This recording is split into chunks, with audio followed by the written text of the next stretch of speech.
আপনি যখন ডিস্ট্রিবিউশন চ্যানেলে কাজ করবেন, ডিস্ট্রিবিউটারের কাছে যাবেন, হোলসেলের কাছে যাবেন, তাদের কাছ থেকে কিন্তু আপনি অর্ডারটা আনবেন, আপনি কিন্তু রিটেলের কাছ থেকে অর্ডার আনবেন না, কারণ you are going to give a bulk quantity তাদেরকে দিয়ে দেন, তারা কি করবে রিটেল চ্যানেলে মালগুলি পৌঁছে দেবে। তাহলে এখন প্রশ্ন হচ্ছে আপনি কিন্তু অর্ডারটা যখন জেনারেট করবেন সেটা কিন্তু হয়তো হোলসেলার অথবা ডিস্ট্রিবিউটার থেকে আনবেন, তাহলে ডিস্ট্রিবিউটার আনবেন কি করে, আনার নিয়মটা কি, পদ্ধতিটা কি, সেটাকে একটু বুঝে নেন।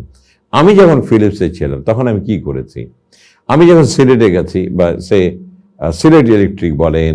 জালালাবাদ ইলেকট্রিক বলেন, আমি অর্ডার নেবার আগে আমি তার স্টোরে ঢুকেছি,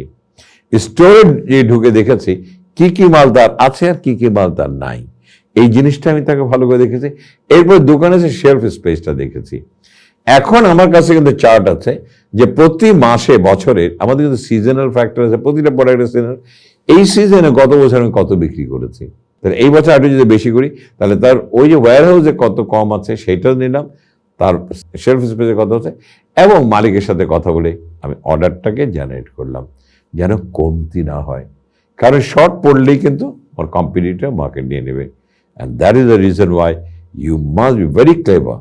to go and see his warehouse so that you can have a wonderful order you can generate.